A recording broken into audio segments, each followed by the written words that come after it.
Hi, I'm Val from Quilty Pleasures, and I'm back with another episode of Nifty Notions, Know-How. I think that's what we're calling it. So today we're going to talk about the magic wand. The magic wand. Everybody asks about the magic wand. We have them sitting at the cache. They come in nice colors. And everybody says, well, why is it a magic wand? It doesn't make dinner, it doesn't do laundry, doesn't do any of that, but it makes half-square triangles so much easier. So I'm going to show you how to do it. We'll use it in two different ways. Most people, especially when you're first starting out with half-square triangles, there are like 28 different ways of making half-square triangles, and this is the kind of most common way for people. Just take 2 squares of fabric, and you could cut those into triangles, and if you do that, then you're dealing with bias edges and they can stretch and give you problems. So it's much easier to just keep it all together as a square and get 2 sets of half square triangles out of 2 pieces of fabric. So this is where the magic wand comes in. I have started with 2 pieces of fabric, which I can't get, there we go, which I'm putting right sides together. I am aiming to make a 3-inch finished square that's made out of 2 triangles. To do that, if I want to be totally accurate and do it precisely, I measured my squares to be 3 7/8 inches each, because when you do the math and the geometry, that's what will give you a 3-inch finished square with your seam allowances. That's pretty finicky measuring, but it gives you a perfect triangle. So what I'm going to do with the magic wand now is there's a laser line in there, I think you can see it.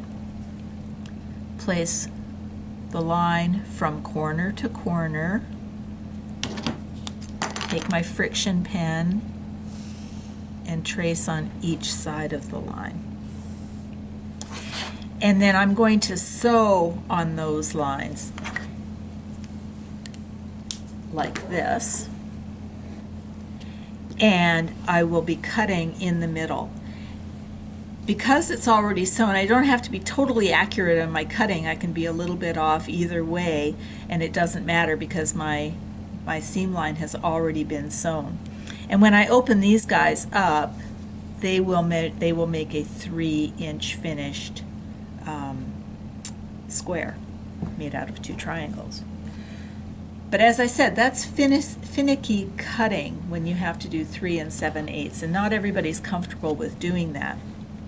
So another way of making the half square triangles that's a little bit more forgiving is to cut your squares a little bit bigger. So I did 4 1/4 inches just for the heck of it. And again, I used my magic wand. And if I veered off the line, or if I didn't, if my feed dogs weren't feeding quite straight, it'll all work out. Because what I'm going to do is trim my triangles down. And this is the triangle square up ruler from Eleanor, and I didn't bring one in a package, but it gives you measurements to tell you where to trim your finished block. So I still want a 3-inch finished block. On this half of the ruler, it's for even numbered inches. This side of the ruler is for 1/2 inch increments. And as I said, I want 3, so I'm going to use this line here. And I just line the seam line up with the line on the ruler and make sure that the ends touch right on that line. And then I'm going to trim and trim. And then I can just cut this guy out in the middle here. And when I open this up, it will be perfect.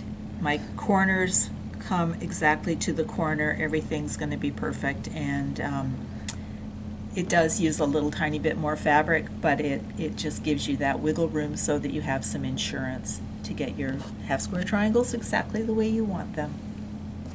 So that's the triangle square up ruler from Eleanor Burns, and I hope you give it a try.